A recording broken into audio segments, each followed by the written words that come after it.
So, topic's karma. Yes, the topic is karma.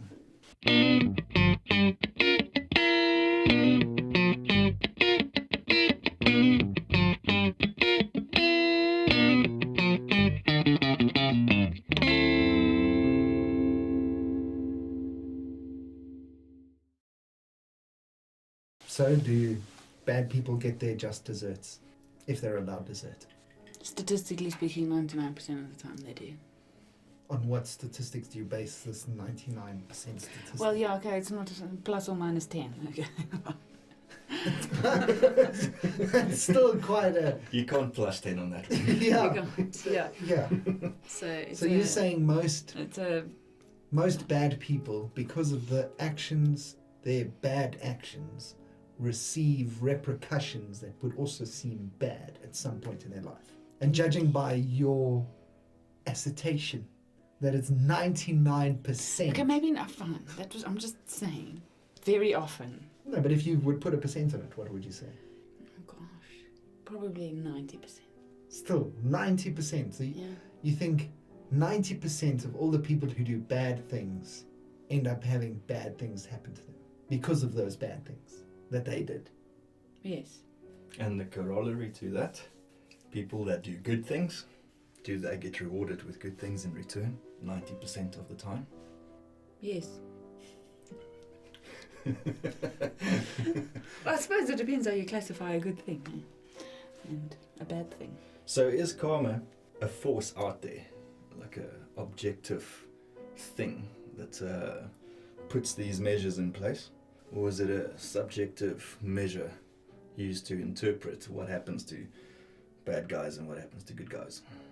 Well, I think it's generally a person's defense mechanism to make them more happy with their position in life. It's a lot easier to not have cognitive dissonance when you feel that the person who's done you wrong is actually, through some supernatural means, going to receive their just desserts or their comeuppance, as it were. So you can disregard that person and carry on with your life without having to think of a way to either get justice for this wrongdoing or whatever it may be. On a smaller scale, I'm not talking about murders and stuff, but if someone cuts you off in traffic, it's easier to think, okay, because that dude cut me off in traffic, he could get into an accident later, and then you kind of just disregard him. Maybe not that hectic, you don't want people to die necessarily, but it's also just an easier mechanism for humanity to get on with their lives without having to worry about, all these little infractions that happen to them on a daily basis. Yeah, because the eye for an eye principle is a bad karma generator. That's not going to work out. Because if that guy in traffic had pissed you off, if you go and take it straight back, then you've put yourself into that circle of bad things happening. So you're going to leave it over to karma to sort out that wrongdoer in that particular situation. So it's a measure of pleasing yourself that it's okay not to rebuttal or take action into your own hands. Okay, but that still leaves the big question whether that karma that we're talking about is going to sort out that dude in that specific situation is a force, supernatural, mystical or whatever. It's going to do that and you rely on it 90% of the time to do that. Or whether that is just a statistic we apply to the situations that people find them in every day. Oh, you had a good explanation for that. You described it quite well. Enlighten me. Because I'm unaware of... Because I was going to go into the whole side of placebo effect of the idea of karma.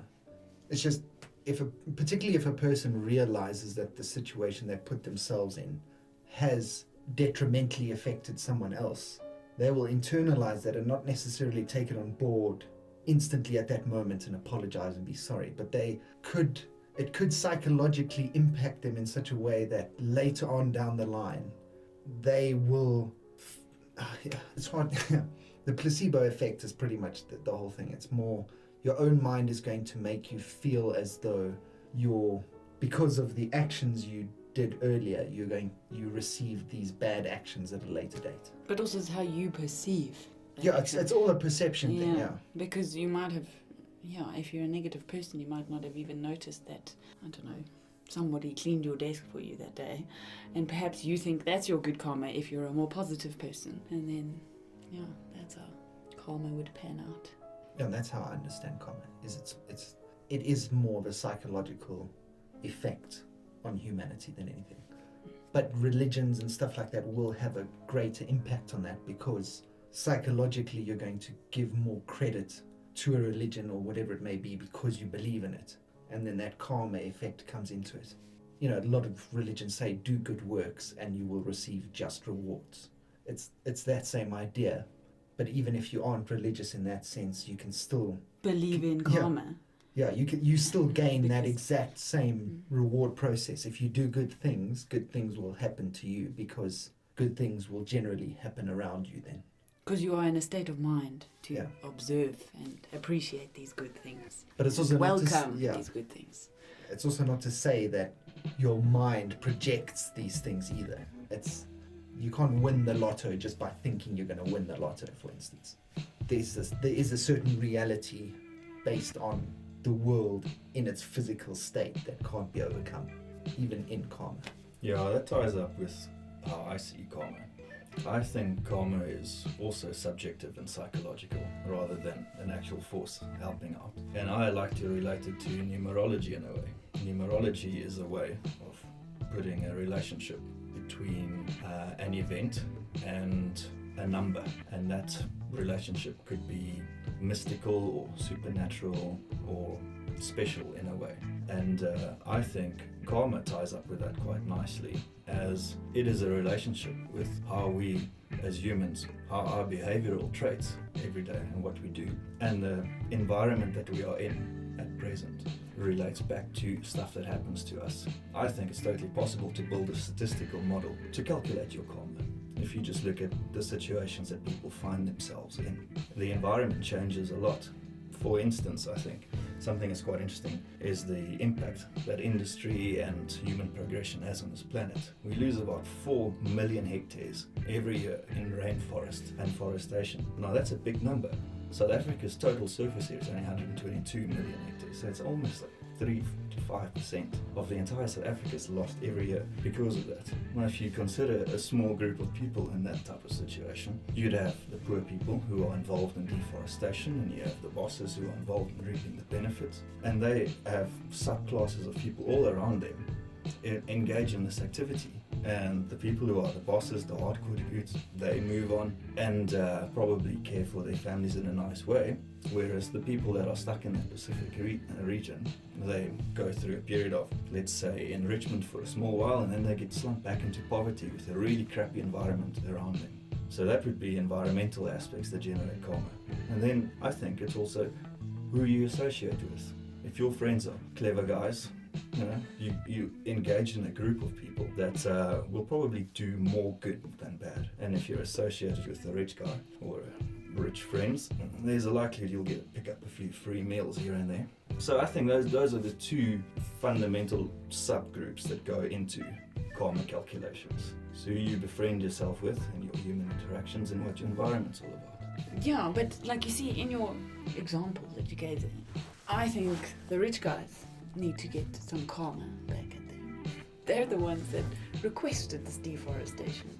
They're the ones that are killing the earth. So where's their negative karma?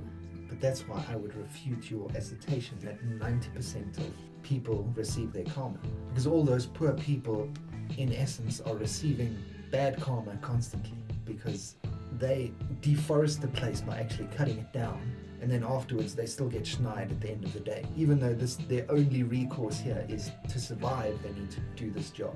However, it's not to say just because they're not rich, they're not happy. They might be quite happy living in their environment and living the lifestyle that they do. And they don't actually know how bad it was, because they're not as educated, they're not as exposed to the world. So, in fact, perhaps nothing happens to them. There's no karma in it. They just get rich for a little while and then they get back to their normal lives. Yeah, you have to allow for a certain set of people in that group, of the, let's say, the poor people that get schneid. Some of them have to have good karma and some of them have to have bad karma. But I think the point is that in general, their karma has to decline overall because they're getting schneid in that situation. And that's an environmental factor that's being put onto a whole group of people. someone in that group is going to have lots of endorphins and be happy all the flipping time, and another guy's going to have dumb friends who get him to do stupid things, and those would be like the more human interaction stuff amongst a subset. But you have to allow for wild fluctuations in karma in a specific group.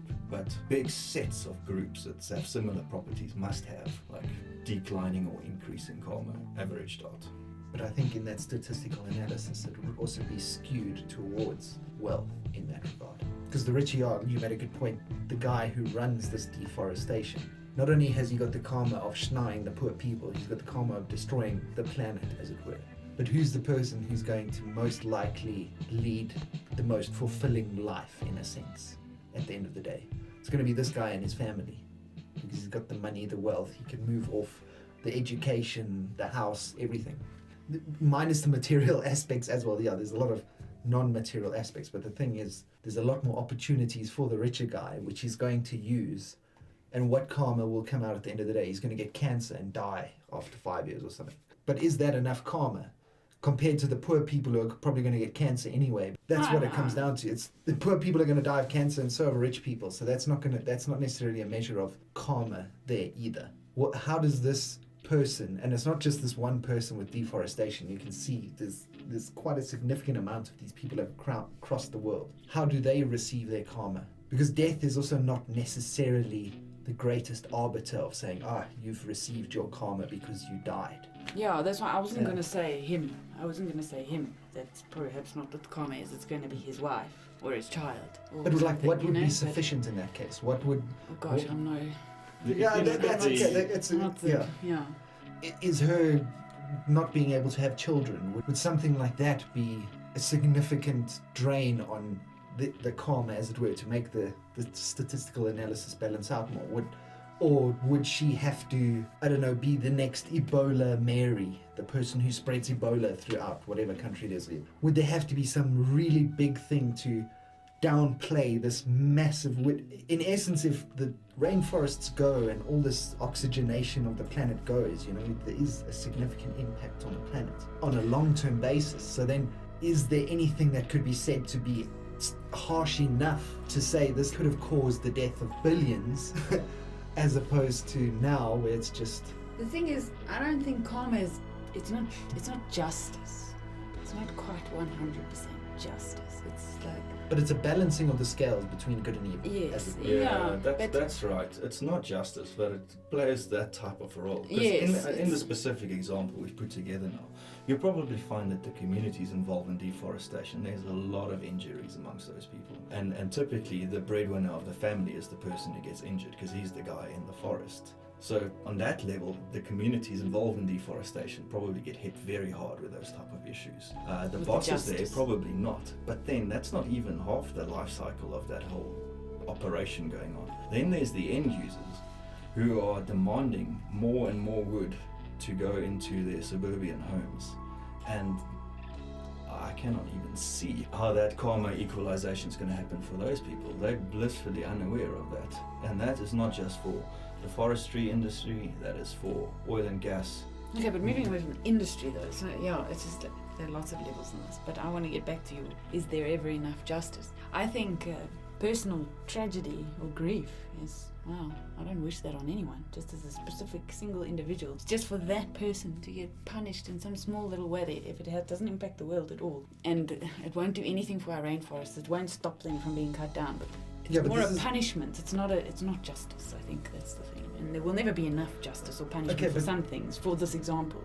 And it might be a lot smaller than that, in fact. It might be multiple small things that he writes off 5 cars in a row and he doesn't die in any of them or anything like that. But it's just... No, but ultimately, karma is also not a personal thing. So it's not to say I wish that this person has a personal tragedy, because it's a very harsh thing. But karma would act in that way. They would act psychologically on themselves. They would subconsciously have a reaction to their badness that is equivalent.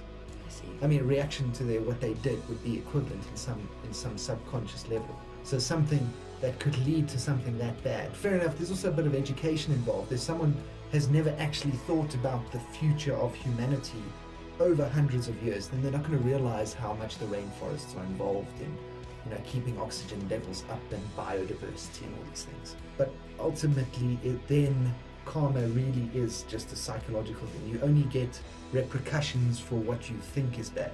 So if this lady or if this person actually never even thought they were doing a bad thing, they will have actually no repercussions whatsoever.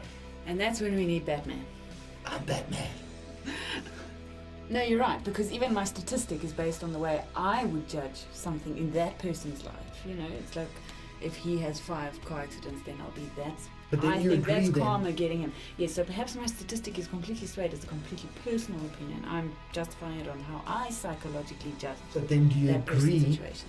that karma is a subjective thing and not objective? There's no overarching karma. It is all within the minds of each individual and how they interpret their own life. Yeah, and further to that, the behavioral traits of that individual and how that impacts on the stuff that happens to him on a daily basis. Barring, chemical imbalances, major psychological problems, that type of thing. Yes, because I do believe it's subjective, but yes, with that footnote that it's not only within you, it's the interaction of you with other people as well. Yes. But Yeah, and it also but- plays on a societal level. So Yes. it's not Yeah. not just as an individual, but Yeah. the levels there is it's subjective on a societal level, it's subjective on an individual level, it's subjective on a world level. It's not objective that the universe is trying to balance out our karma. Now, if you had to hypothetically look for an objective karma, I've got a option, but I might be completely smoking my socks here. But you get groups of people that want to engage in gangsterism because it's flippin' cool and it's hardcore and they want to be hardcore and it's cool to be hardcore. And then you get people who just want to do, let's say, more religious stuff and engage in being happy, praise God. And that's also a group of people engage in that activity. So these cultural traits that are associated with groups of people can replicate in something that's called a meme, which was coined by Richard Dawkins when he wrote the book The Selfish Gene. Now, there's a lot of controversy about what a meme is, so we won't need to go into exactly what that is, but there has to be some form of replication of cultural traits, which would then tie up to my objective karma. Some groups of people are just fucked because they've got cultural traits that are replicated as memes and propagate through those communities as they go through time. Evolve. So I think that's an objective way to look at karma, because it really is on an individual level where we've taken this conversation. Okay, but then... No, but even Yeah, then, you that's need to subjective. It's a mindless subjective, as it were.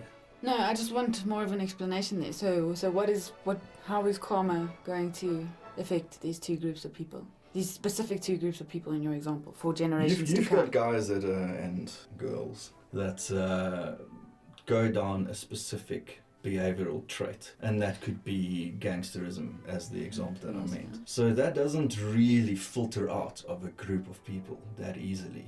It is cool to be in a gang. Okay, if but you're no, in a but and that propagates, and because that causes bad things to happen, you've got bad karma in general if you're engaged in those activities. So if you can't get those activities out of your system because it's a replicating behavioral trait, that means you've got bad karma and you're born with it. Okay, no, then I get it, and that's why you still say it's subjective though, because No. you're born with the bad karma. No, even It's then, because of yeah. your characteristic, it's how you are interacting with the world is a negative way. So yes, you're gonna...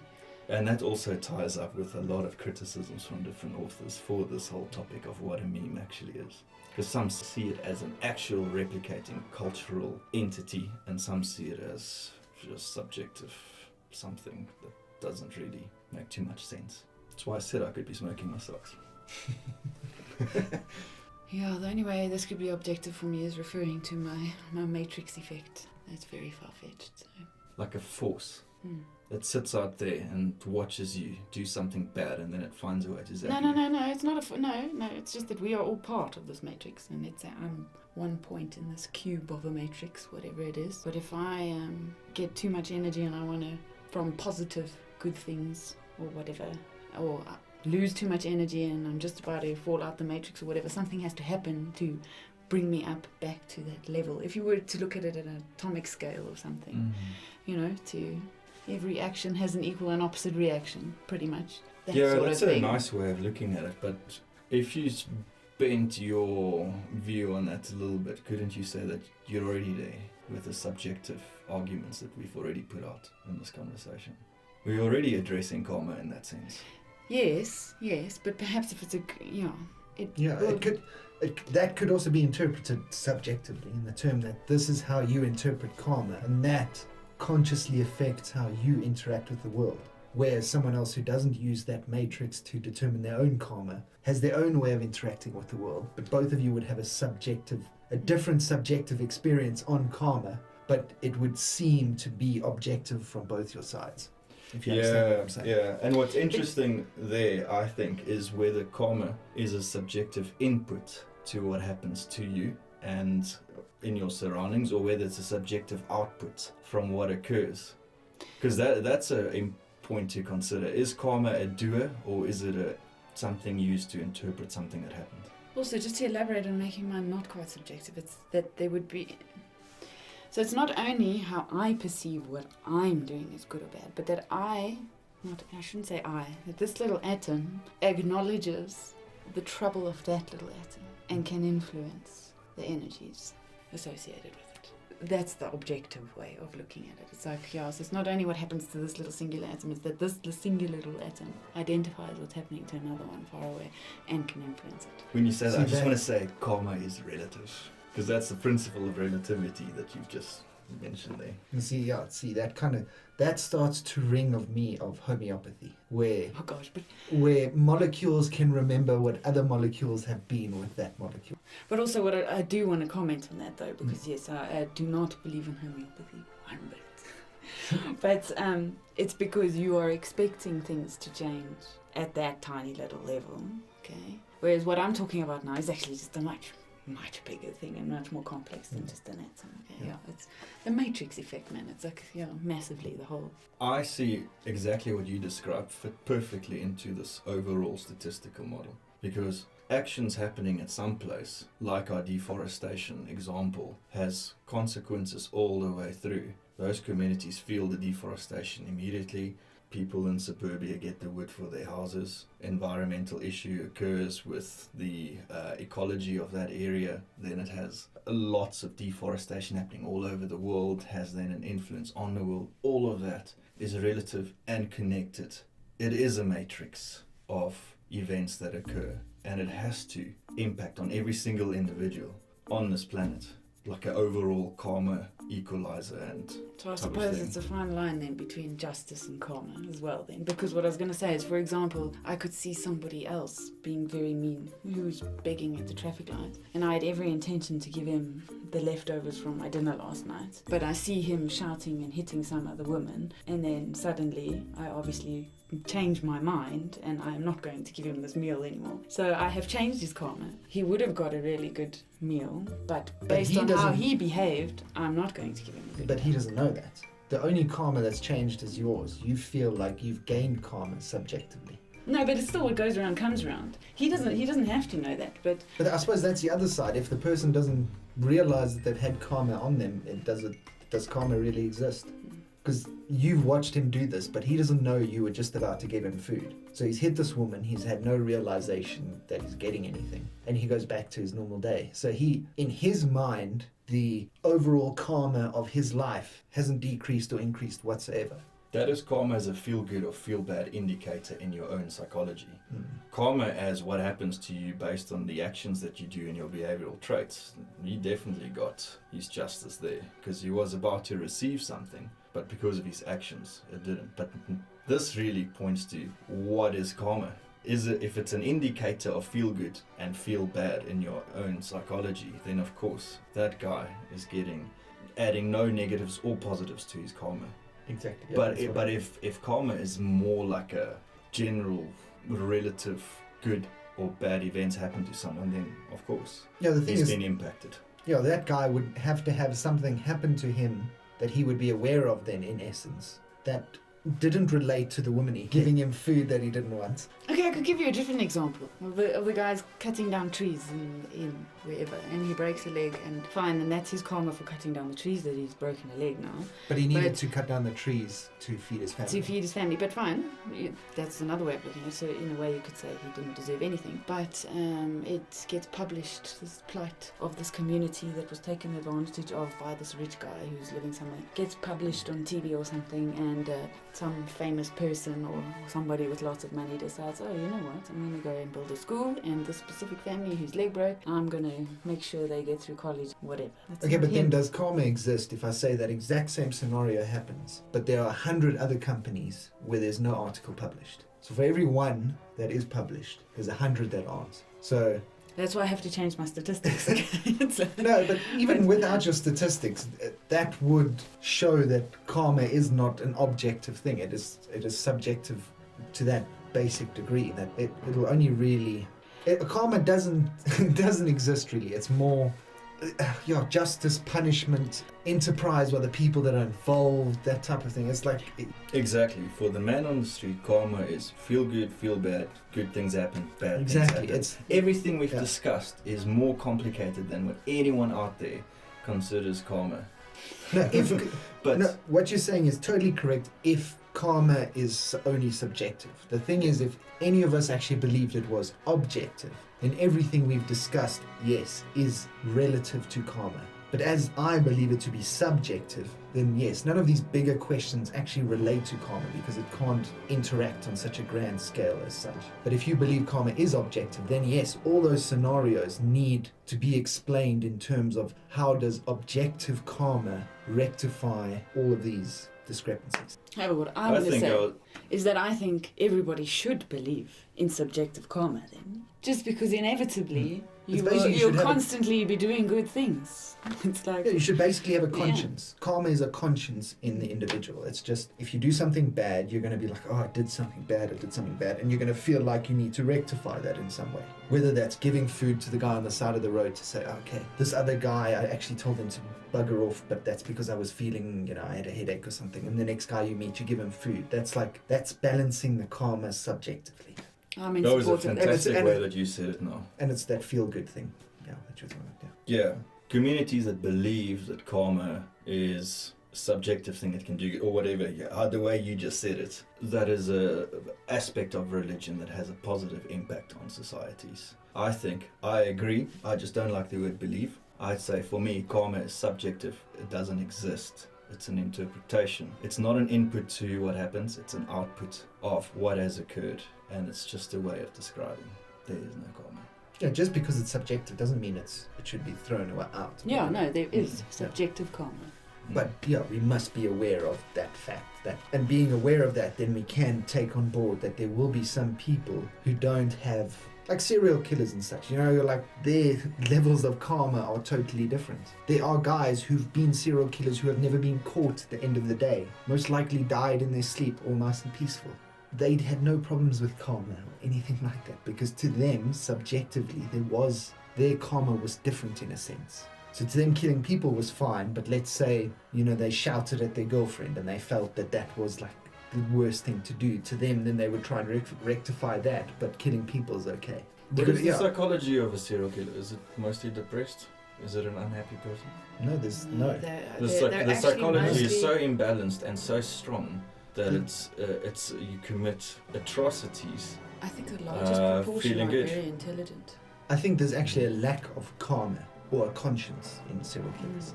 That's what they lack. There is no inhibitions in terms of what's taboo, what society has decided is wrong, or as a species, because killing people is not just a societal thing, it's a biological thing. Don't kill each other because then we can all survive. No, but barring food and, food resources control and whatnot. So we're in agreement. Karma is subjective. It's good, but it's subjective. It could have another name. It's not a specific. General Macintosh karma. That's what we'll call it. Yeah. Have another name. Why not?